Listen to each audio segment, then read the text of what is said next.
Nothing happened. So I worked out Friday after we got done recording, right? Yeah. I didn't go that hard. But I was doing leg extensions, right? I felt like this little twinge in my nuts. I was like, that's weird. I was like,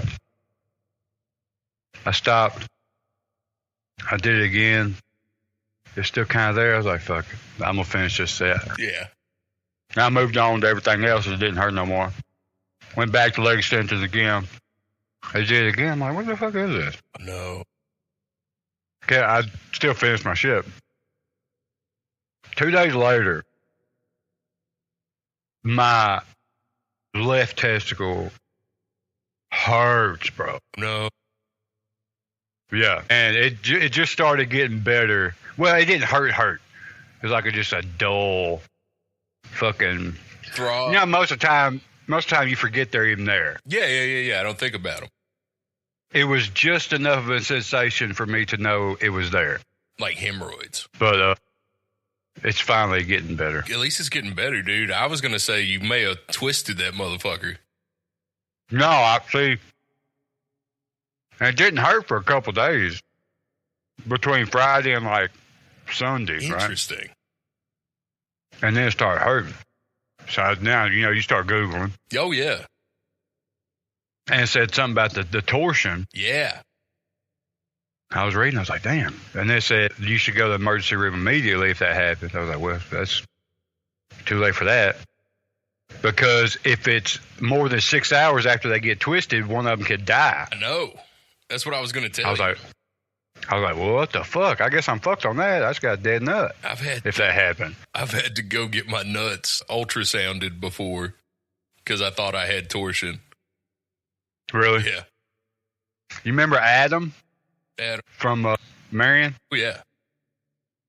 It happened to him in high school. I think he was playing tennis. Yeah. And they got twisted. He says, and he had to go, and they, the lady grabs your nuts and just manually twists them back. I know, dude. He said it was the worst pain he's ever had in his life. Whew. Well, what's up, dorks? You're listening to another episode of Bullshittin. I'm one of the hosts of this show. My name's Big Shug. And I am Big Love. What we doing? We bullshitting. Okay. We bullshitting. There we go. That's correct. We are bullshitting. Big update. We always be bullshitting. Well, yeah, we're always bullshitting. I got an update. I have quit smoking for the second time. Quit smoking what? Oh, Black and Milds. Okay. Yeah, not weed. Yeah, not weed, dude. Come on. Use your fucking head. Yeah, dude. I'm just not smoking tobacco anymore. Don't be an idiot. Yeah, man. So this week I switched back to the vape. Okay. And I haven't had cigars since Sunday, I think. Damn. Yeah, it's been a pretty easy transition. Has it? Yeah. I think because... See, it was not... Huh? Continue. I was just going to say, I think because the first time I quit smoking cigarettes, I did it with a vape. Yeah, that's how I quit smoking cigarettes. Mm-hmm. But it would lasted a long time where it was like, this just does not do it.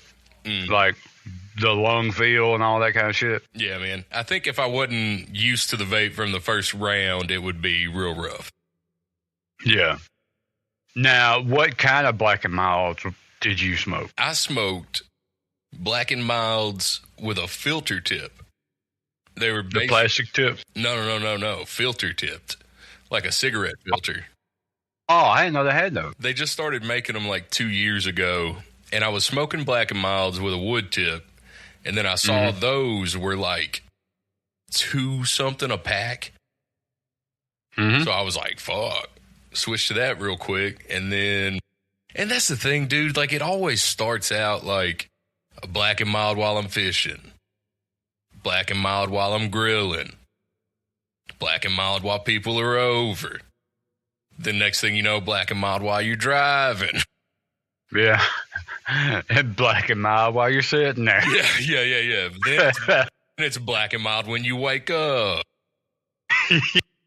Slippery slope with me and tobacco, man.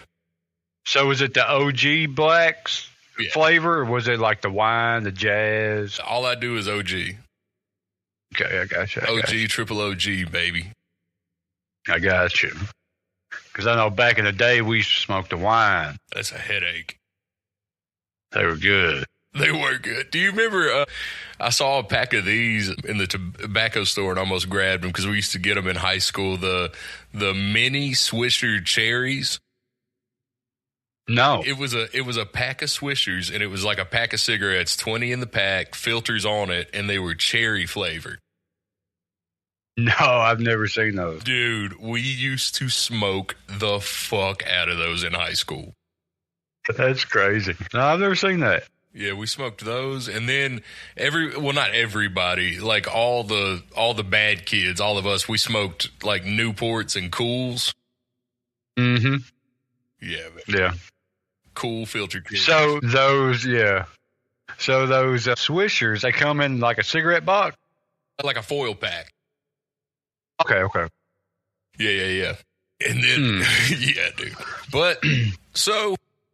That's that shit at the gas station that's like when you're looking at the tobacco selection, it's like at the bottom. Yeah, it's got dust all over it. Because nobody buys it. Yeah. It's usually behind a flap. One of the... Yeah. They're advertising a product that actually sells, and they put the shit you want behind it. Because nobody buys that shit. What is this again? Did you just... I was tasting this joint, some orange drop. But yeah, man, so I'm Did it taste like orange? A little bit. Nice. Yeah. I'm a big citrus fan. Dude, there is this one strain of weed that used to get at the store all the time called Tangelo. That tastes like a straight up orange. No shit. Like, tastes like you're smoking an orange rind. Orange peel. So it's kind of the same thing? Yeah, I think so, but... Peel rind? Yeah. Well, I think a rind is like on a hard shell fruit. I think so, yeah. Yeah. But my love for citrus goes to food always in my head. Taylor brought me home some lemon blueberry bread not too long ago, and it had like an icing on it. It was more like a cake texture. It was fire as fuck. Dude, Amber used to make this lemon blueberry cake that was off the fucking chain. Dude, lemon blueberry, it might be one of the greatest combinations ever fucking figured out. Lemon and almost everything I enjoy. Yeah, I love lemon. Me too, dude. Yep. I'm a lemon dude, man. I fucking love that shit. I always like those memes where it's like people will post like the end of a bag of Starburst. Mm-hmm. And it's all yellow. All yellow and orange left. I'm like, that's my bag. Yeah. Now, while the pink is definitely my favorite. Yellow. There's not a single Starburst I don't like. I mean, who is selecting the Starburst that they like and don't like? Some folks leave the yellow and the orange, man. I think they're doing life wrong. I think so too, man. Mix that with because those are fire as fuck. Yeah. See, I was never a mixed in flavors, Starburst. Dude. I'm one at a time. Dude, Amber will unwrap two of them and straight up twist them together. Dude. Yeah, man. Nice. It's fire. It's I bet that is fire. I love candy, dude. Yeah. I went over to my parents' house to pick up a ladder because we had another cat stuck in the tree. And they had a bag of high chews sitting on the counter. Mm-hmm. Got me a handful of them motherfuckers. There you go. Fucking rip a tooth out on those. Yeah. Or am I thinking? And you gotta chew them up. They're soft, but you gotta chew for like a fucking hour. It seems like. Yeah. I think I'm thinking of what were the super hard Now and laters. Yeah. That's the one you'll pull a fucking tooth loose with. Yeah, you gotta shove that motherfucker back in the corner and let it marinate for a little bit. That's a jawbreaker. Yeah. Yeah, man. But fucking, it just sucks so bad being back at quitting smoking again. Yeah. So like I smoked from like 15 to 30. Stopped. Didn't smoke again until I was 36. Damn. And now I'm quitting again. Yeah. That's a motherfucker, dude. Hey, man. I said that. Life's about up and downs, dude. Dude, I told that story to a black guy in the gas station. Yeah. You know what he said? It was so funny, dude. He goes, "Boy, that's the devil, ain't it?" It might be, man. Well, at least you're not trying to quit, crack for a second time, or like heroin, or no shit, coke, or if it's just smoking. Well, that's the thing, dude. Like, if I was quitting crack or heroin for the second time, people would be like, "Oh, yay, you're doing so good." But when you quit smoking for the second time, they're like, "What the fuck, you idiot? You quit once?" Yeah. It didn't stick the first time? Come on, man. You didn't learn your lesson? Yeah. That's true. Well, some people feel the same way about people trying to quit crack for the second time. Yeah, some people do. Yeah. That's all circumstantial. I don't know. Is it? Like, if you're quitting crack for the second time and you've also been doing like hood rat shit with your friends to buy the crack, yeah, I'm going to be disappointed. Right. You just slip up and do a little crack. Everybody slips up. First off, how the hell are you in a situation where you just slip up and do some crack? Man, it's all about the people you keep around you, right? Yeah, I guess so. Sometimes all you know is crackheads. Yeah, like, what is that meme online? High school made me think that being an adult would be constantly bombarded with people offering me drugs for free all the time. Yeah. Have you seen that? Yeah. No. Nope, not once. Yeah. You kind of got to go find it. Yeah, and if you want it. It's never free. There's always some kind of stipulation attached. Yeah. Free drugs are, well, I don't know. Like, that's the thing. I bet. I was just thinking, like, but there's got to be, like, I knew personally, like, girls in high school and college that I know never paid for drugs. Well, yeah. They live by different sets of rules. It's bullshit. Yeah. It's bullshit, man. A handsome man can't be offered drugs? No. But, here's the thing. If there's a hot chick who wants some drugs, the drug dealer gives it to him, right? Yeah. Probably on the thought either he'll get to hit at some point. Fact. Or she probably has other hot friends that she'll bring with her next time. That's also true. And then he'll have just a gang of fine bitches hanging around. That's true. He's playing the game. Yeah. Yeah. Fucking drug dealers, dude.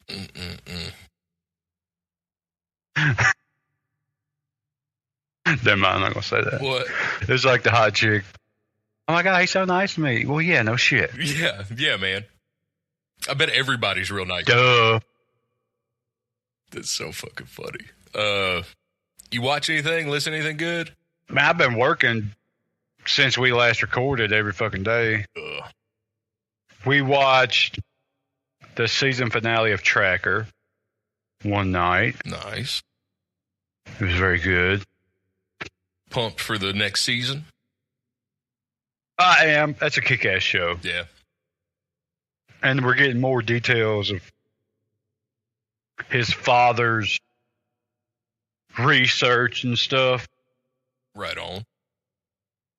If you watched it, which that kind of has been a little disappointment throughout the season. Because like every episode, he's got to go find some new person that's missing or kidnapped or something, right? Right. He's a tracker. Yeah, that's what he does. Yeah. But I've also wanted a little more of him trying to find out about the secret shit his dad was doing. I wanted a little more of that mixed in. But they kind of saved it for the last two episodes of the season. Gotcha. And those episodes were mostly about that, No. which I guess is a good payoff. Yeah. But like in the middle of the season, I was like, why the fuck are we not? Why is he not searching for answers on this shit? You know? Yeah, like you feel like something that important should have been touched on earlier.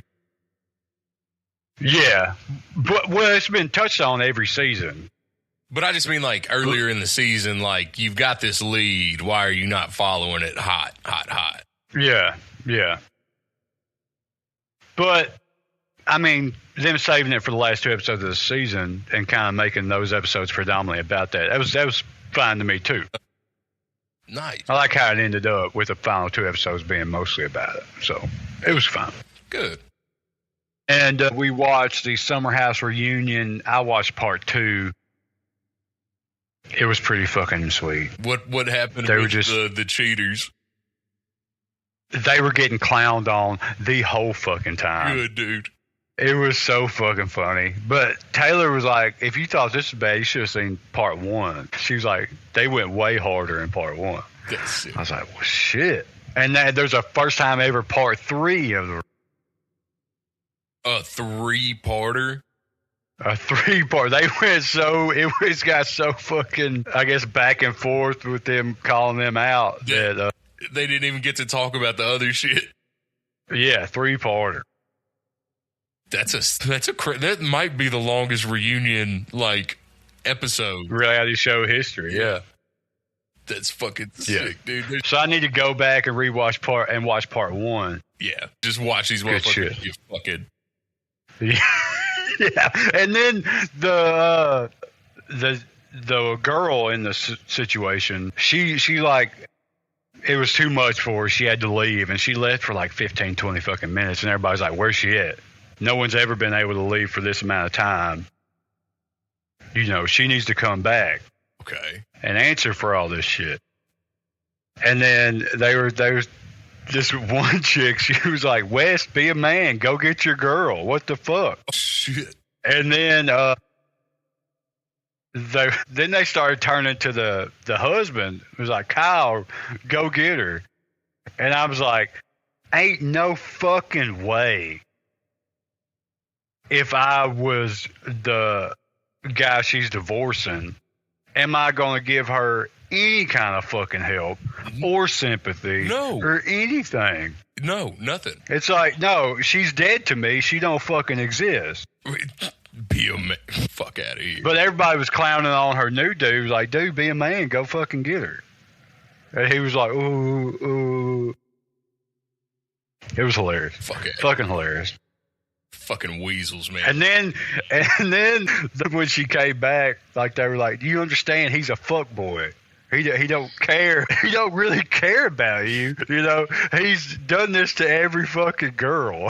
I was like, "Oh my god, it's so fucking funny." You realize he's a fuck boy. Yeah, like they called him out. And another wrinkle to this is he works for Barstool. No and way. Yeah, Portnoy. He has this new thing where he does Tea by the Sea. Yes. Did I tell you about that? Yeah. Okay. And he's all over this shit. And he is clowning West, who works for him, calling him a fucking idiot, fuckboy, all this shit. It's so awesome. It is so funny. Dude, for like. And he was like making fun of his facial expressions, like he's a fucking idiot and shit. Dude, it was hilarious. Like, Portnoy gets on my nerves, but he does some of the best trolling in the fucking world. Dude, I fucking love Dave Portnoy because he does not give a fuck. Mm-mm. Not one. If you like him, cool. If you don't, whatever. Even cooler if you don't. Yeah. Because then he's... Yeah, it's just... Dude's hilarious. He's fucking crazy, dude. He's nuts. I do like his story, though. What about Starting how the... Barstool and... Yeah, just handing out flyers, basically. Yeah. Yeah, it's crazy. The man, you can say a lot about the man. He's got hustle. Hustle's like a motherfucker. Well, maybe not anymore. But you don't have to. No, yeah, he's in his place in fucking Key West. Chilling. Living it up. Chilling, yeah. man. trying to think what we watched this week. We watched Raw. Did you watch Clash in Italy? I watched most of it. It was kind of boring, man. Really? Yeah. Was it like another souped up Raw, basically? Basically, it was just another fucking.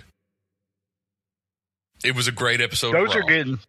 Those are getting more frequent. Yeah, they're not pulling out all the stops like at PLEs, and I'm not enjoying any of the feuds right now. Yeah. Yeah. Or lack of. And you would think, because as excited as as unexcited as I was for WrestleMania, it kind of seemed like once you got to the show, it had some steam behind it. Yeah. Watching it, you know what I mean? Yeah, I think so. It seemed like they have failed to capitalize on that. They've failed to capitalize in a on very that. big way. They did some cool stuff right after WrestleMania and have just kind of dropped it. Yeah. I don't know what they're doing right now, but nothing feels like captivating. Yeah. And then Brock and Oba again. Yeah, I was not happy about Brock returning. Right. You left your shit in the ring. Yeah. Yeah. That kind of pissed me off. Like, look, I love Brock, and Brock prints money for them. Fact. But don't do the emotional goodbye, because he was crying and shit. I know, he was done. It seems to me like he intended that to be his last match, and then they kind of threw a check at him. Was like, "Hey, we need you back." Yeah. Not for very long, just for this amount of time. We need you back. But that's the thing, dude. How hard is it to just come up with a new storyline for Oba instead of wringing out this shit? Well, hey, there's an issue with Oba that I see. Yeah. Well, they have to see it too. You can't have him run through Lesnar and then work competitive matches against everybody else too. Like you can't unless you start putting him in like handicap matches and shit. Yeah, but that's not gonna make you money. No. But you know what I'm saying? Like, that's what I'm saying though, is like, money aside, why not come up with with something else cool? Like, I don't know. I mean, that's the same thing with Big Show. Yeah. Yeah, he's huge, but who's going to beat him? And then Big Show became a joke. Yeah, true that. Yeah. I have an issue with the walk. I know.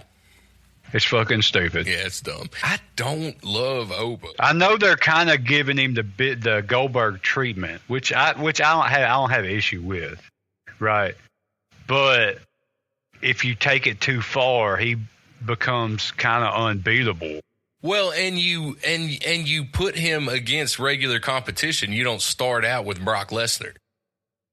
Right, yeah. Yeah, you're starting out at the fucking top. Yeah, you work your way up if you're going to do a Goldberg story. Right, yeah.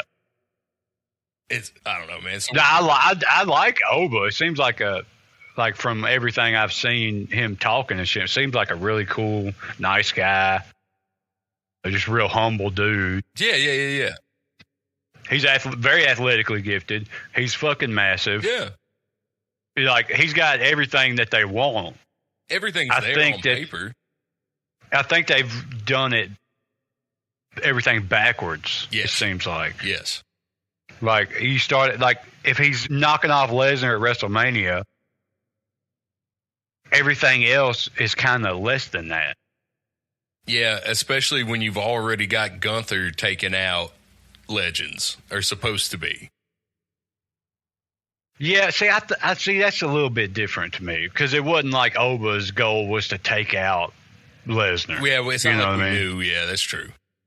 Yeah, no, it was just a match. Two massive motherfuckers tossing each other for 10 minutes.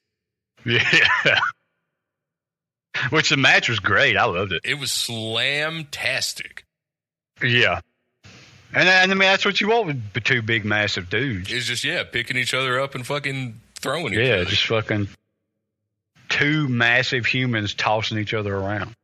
And then I watched Raw, Monday night, Tuesday night. I did see that your boy Fatu didn't get it done again. Yeah. And then he acknowledged him. As he should. Can't believe he acknowledged him. The real moneymaker of the family. Well, that's fair. I mean, yes, but like, give Fatu some space to grow. You know, he could be big money. I've told you, he's not a main eventer. He's IC level. United States title. You're crazy. Nope. You're crazy. That's his ceiling, dude. That's his ceiling. You're crazy. I was trying to think. And then Wednesday, I didn't really watch. Well, you were talking about Tuesday first while I rudely interrupted you. Okay. And watched the Mask versus Mask match. Okay, so I was listening to, I didn't text back in group chat because I hadn't finished it yet, but I was listening to Cornette's take on that. That's so crazy you mentioned that. Yesterday, when Matt got here, he literally started, when we talked about the match, he literally started with, I was listening to Cornette and got his take on it. Well, he texted in the group chat. Yeah. So I started listening to it. I hadn't made it through.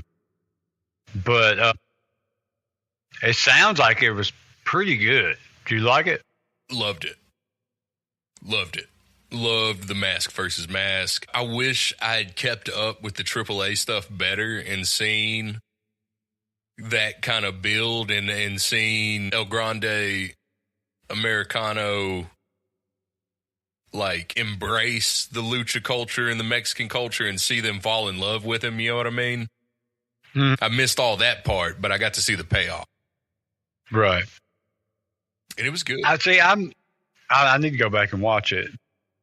I hope for Chad Gable, this will propel him into a more serious position. No, dude. But I'm worried it's not. Yeah, I'm thinking he's out, if anything.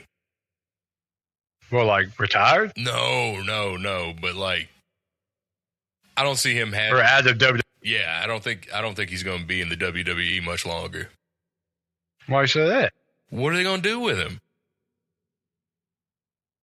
He could be a killer, which he should have always been. He doesn't have the build of a killer. He's pretty stout, he's jacked, but he's not a huge dude. He's not huge. He's a little short. But he was he's a hell of an amateur wrestler. Yeah. I just don't know what we do with him now. Like, I don't know what, he just comes back to WWE and does fucking Chad Gable shit? No, he doesn't do Chad Gable shit. He does serious shit, not the comedy bullshit. Okay. We're talking about, I'm talking about a complete character change where he is a serious guy. Going for belts. Like suplexing motherfuckers, dumping them on their fucking heads and shit. Okay. Kind of like a Kurt Angle. Like a Kurt. Okay. Kind of like a Kurt Angle, yeah. No shit like a Kurt Angle. He can't do anything but be like a Kurt Angle. That's true. And I don't know, man. It was a great match. He was great in it. The ending was great. I don't know, man. We'll see what they do with him. We'll see. And then Wednesday, I was mostly getting ready for Thursday. I didn't really watch shit. And then last night, this is watched and listened. Okay. Last night was the beginning of Mutants of the Monster 2026. Nice. Started the night. Now, hold on, you got to explain what this is for the listener. Mutants of the Monster is a underground heavy metal festival that started in Little Rock. I think the first one was 2014, and then they took a break, brought it back in 2018, and it's been going on every year since then. Except for COVID, they did like a virtual kind of thing. And if you want more details, you can check out the interview I did with CT, who is the founder of the festival and lead singer of the band Wake. I did an interview with him for BMT, and you can find that on the Black Manifold page if you want more details, but go fucking listen to it. Go listen to it. And so it's a heavy metal festival, mostly features, I mean, it's all underground metal acts. A lot of locals. It's kind of a local showcase as well. It's usually 3 nights, usually a couple of different venues. Like they spread it out throughout town so kind of everybody can get a little piece of it. Mm-hmm. This year it's at Sticky's, the Rev Room, and Ron Robinson. I've seen like legendary. See, that's such a... It's so weird to say like legendary underground acts, but that's what they are. Yeah. Just like cult bands, you know what I mean? Yeah. Like I've seen legendary bands at this festival like Yob and Weed Eater and 16 and Thou and Living Sacrifice and Deadbird and Wake and then what's really cool about it is, so like, I think it's this dude last night summed it up. We were all kind of in the crowd walking to Ron Robinson to start the show. And this guy behind me, as we were walking up, takes a deep breath and he goes, "The annual gathering of the freaks." That's what it is, man. But like everybody's just there to enjoy the music and have a good time, and there's never rock the fuck out. Yeah, just rock out. There's never any drama. There's never any like fight. Well, there was almost a fight last night, but this dude was overserved. Yeah, and these places are usually pretty good about not doing that during these festival type shows. Yeah. So last night. And I should say that I already said Mutants of the Monster was founded by CT, the lead singer of Wake, yeah. And his buddy, Andy, and I forget the other guy's name. But so one thing they've started doing, and I think you would have really dug this, is the first night of the festival, they do this show called Foundations of the Arkansas Underground, where local artists all like team up and they cover other well-known or classic Arkansas artists. Okay. And it was killer, dude. Yeah. This year they honored Buster Scoggins, who you would absolutely love. Like one of the main songs he's known for is Honky Tonk Joy. Okay. So, like, it's a metal festival, like. And these are all metal musicians, but they were playing, like, this, like, you know, like, Arkansas alternative country stuff from, like, the 70s and 80s. Some old hillbilly shit. Yes, dude, yeah. Yeah. Is it like that guy's sound? Is it more like a modern rockabilly from, like, the 70s and 80s? Is that what it is? Imagine if you took honky tonk music and mashed it with alternative rock. Yeah. Okay. And that's kind of the sound. And he was kind of ahead of his time sound wise. It's really cool.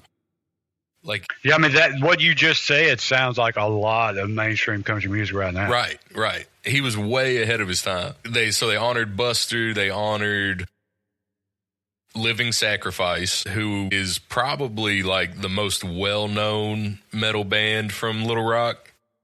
Mm-hmm. They are a straight-up Christian metal band.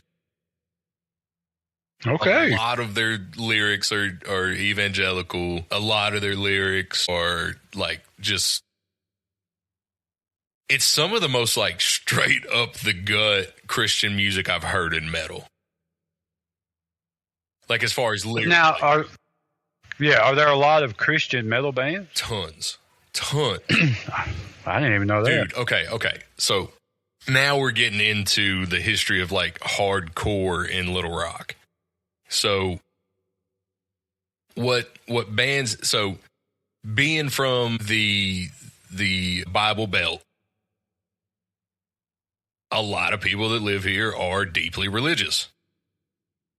There's going to be crossover, right, between deeply religious people and metal fans.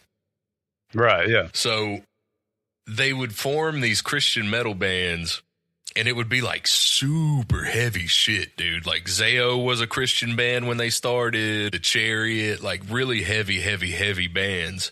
And then they would book these shows at churches and stuff.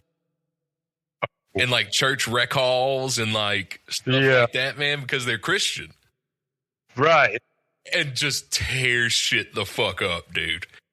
Man. But and then also like bands, I bet the people who were like, "Oh, we got a new Christian band tonight," were like, "What?" Like clutching their pearls and shit. Dude, yeah. And then but so you have to fill a bill, right?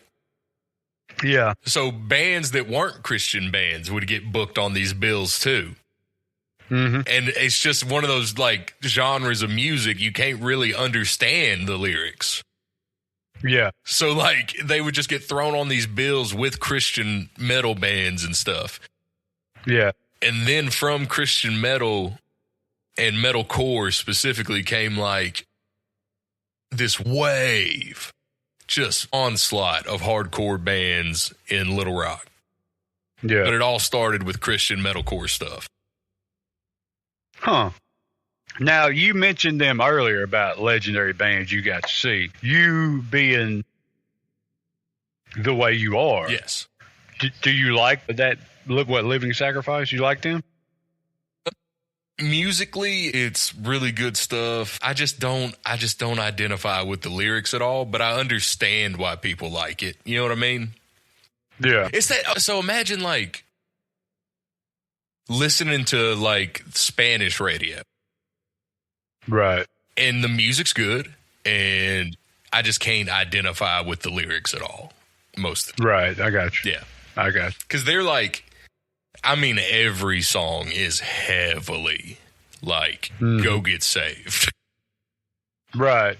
So it's not like, what's that mainstream rock Skillet. Christian? Yeah, it's not like them. Exactly. Yeah, it's not like them. Where they'll do like other songs with other themes and like Veil. It's alluded to. Yeah. But this is on the nose. I got you. Yeah, yeah. And it like I say, it doesn't bother me. I just can't connect with the lyrics most of the time. And so they honored Living Sacrifice. They honored this band Six Shine, which was really like hardcore band from like the late 90s. They honored 2 Minutes Hate, which is like Chili Peppers meets Hootie and the Blowfish. That sounds pretty fucking sick. It's really cool, dude. That sounds really good. It's really cool. And then So it's like funky and fratty? And funky, fratty, and like Southern Rocky. Because we can't help ourselves, you know? Yeah, that's cool as fuck. It's What's that band called? 2 Minutes Hate. 2 Minutes Hey or Hate? Hate. Check them out, Google. man.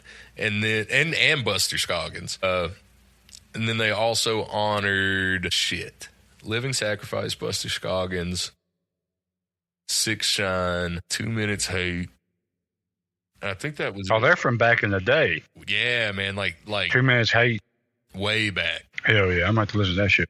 You're gonna dig them a lot, dude. And then they honored Barry Pointer, who is a local producer who has produced some of. I've heard that name. Yeah.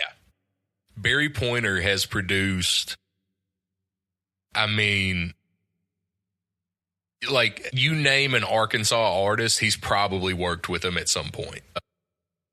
They honored him, gave him an award.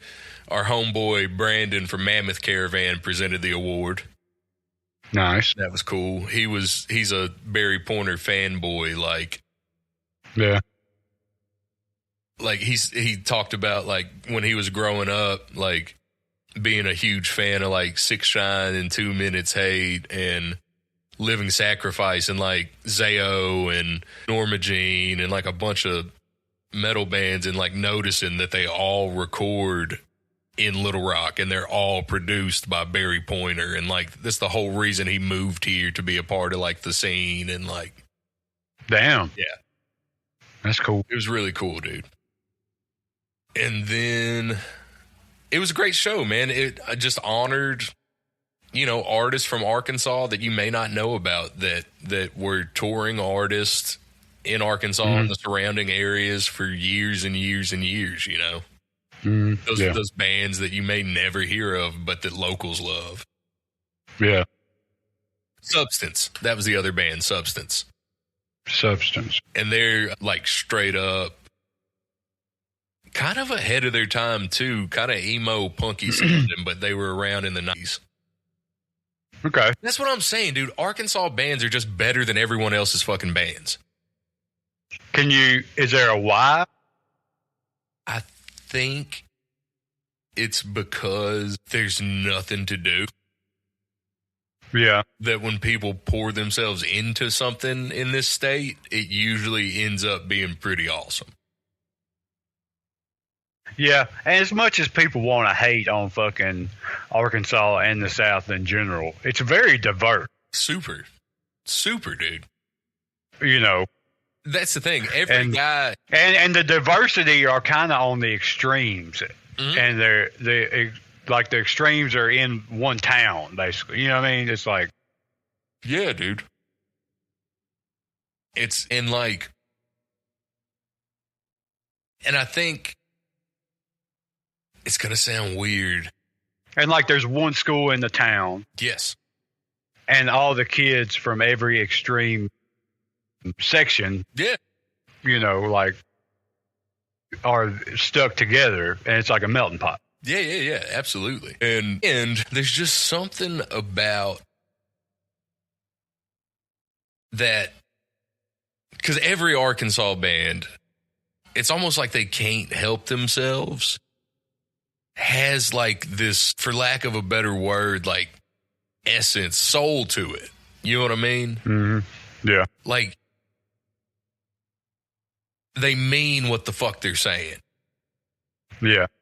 And they feel what they're saying. And you can really tell, like, the music that they're making is, like, a true expression of who they are. It's unpretentious, I would say authentic. Authentic, yes. Yeah. I think there's an authenticity to Arkansas artists, particularly, that comes through in the music, no matter what kind of music they're making usually. Do you think that kind of goes back to Johnny Cash, maybe? Mm-hmm. Just kind of, I mean, really just not giving a fuck. Not giving a fuck. It's making music influenced by all kinds of other music. Yeah. Not afraid to experiment with his sound later. No. Or at any point, honestly. Yeah. And hell, he fucking played shows at prisons, you know what I mean? Oh, no one ever did that. But another Arkansas artist. Yeah, who is, you know, truly authentic. Yeah. There's nothing fake about Johnny Cash, I don't think. I don't think, man.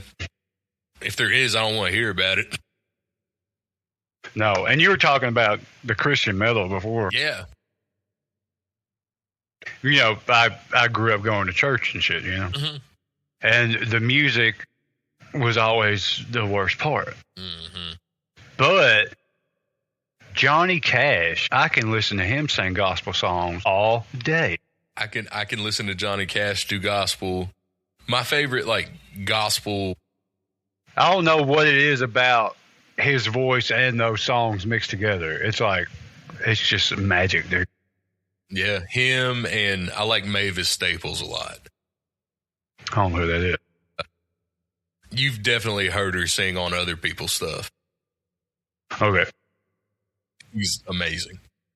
Yeah.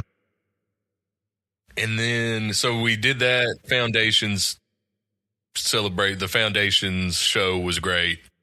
Then we went across the street to Sticky's and saw some fucking bands, dude. Yeah. King Laugh came on first. All locals. It was all local bands. That's a pretty cool name. King Laugh is cool. You would dig King Laugh. It's like clean singing. It is heavy, but it's got a groove to it. Okay. And it's really, they don't overthink it. No.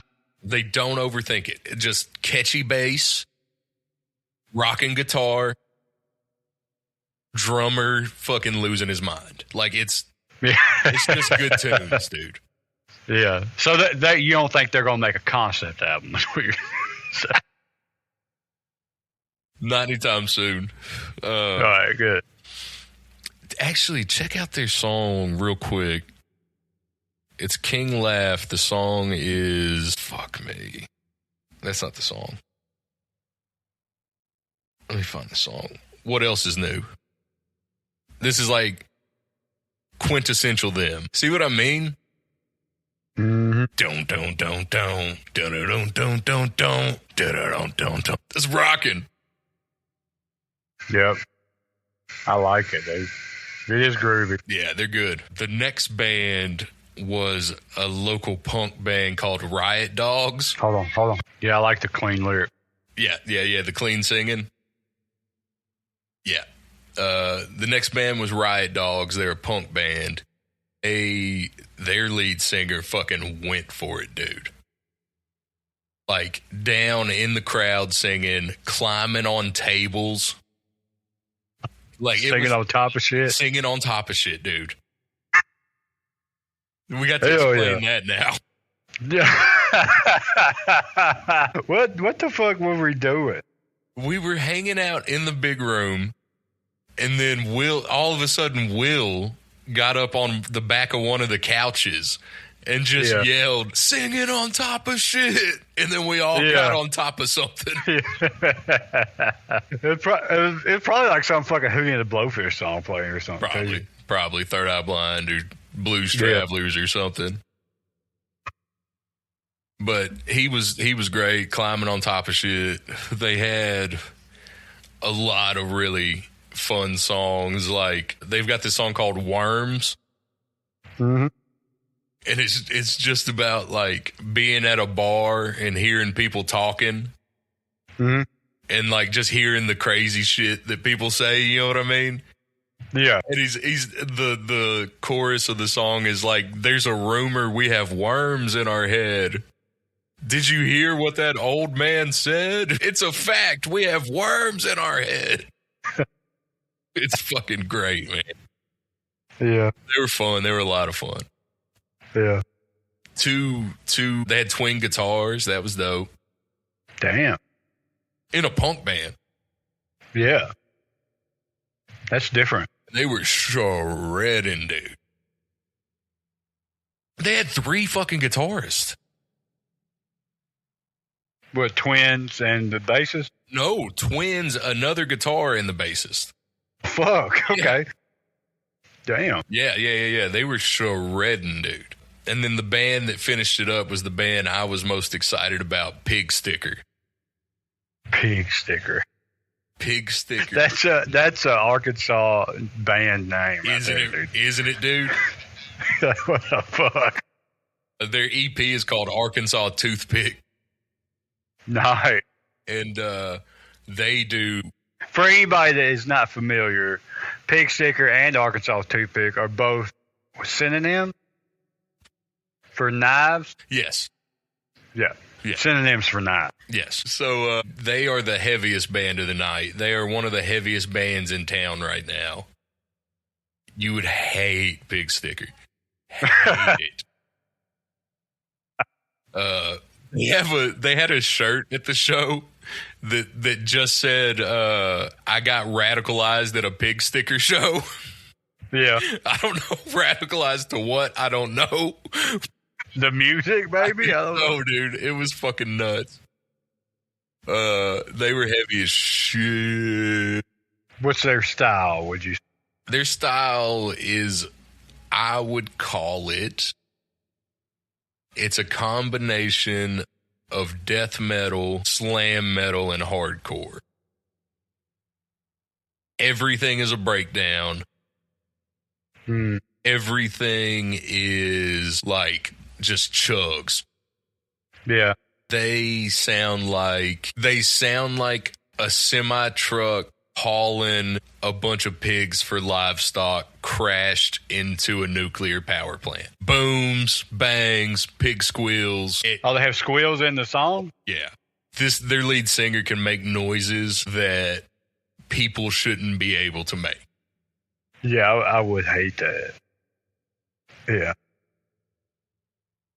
But that was Mutants Night 1, man. But that doesn't mean everybody shouldn't go out and support these bands. 100%.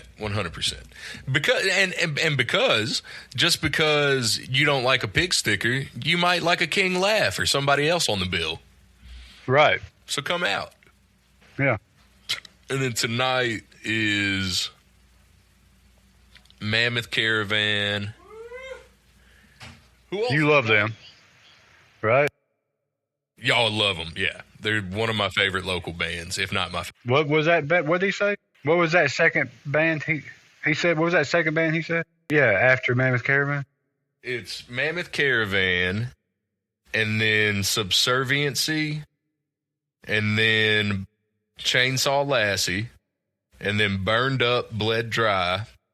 Burned Up, Bled Dry. That sounds cool. They're real good. And then Adam Fawcett and the Spectral Clash. You'd like them a lot. And then Cop Sodomy. Well, you've told me about that, right? Yeah, we talked about Cop Sodomy. Yeah. And Coach Light, and then Suplex. Suplex, what is that? Suplex is sludge metal. Have you ever heard Crankbait? Yeah. They're a lot like Crankbait. Right. Yep. That's the lineup tonight. Super excited for Mammoth Caravan. Love seeing those dudes. Their bassist, they just got done recording their new album, and their bass player sent me one of their songs before it got sent off to get mastered. This album's about to be so fucking good, dude. Kick ass, man. Hell yeah. So yeah, excited about the show tonight, and then tomorrow we got the booth. Yeah. We'll be hanging out, talking to some people. Hell yeah. Yeah, man. Good weekend for the Mutants. Hell yeah. Good weekend for the Freaks. Yep.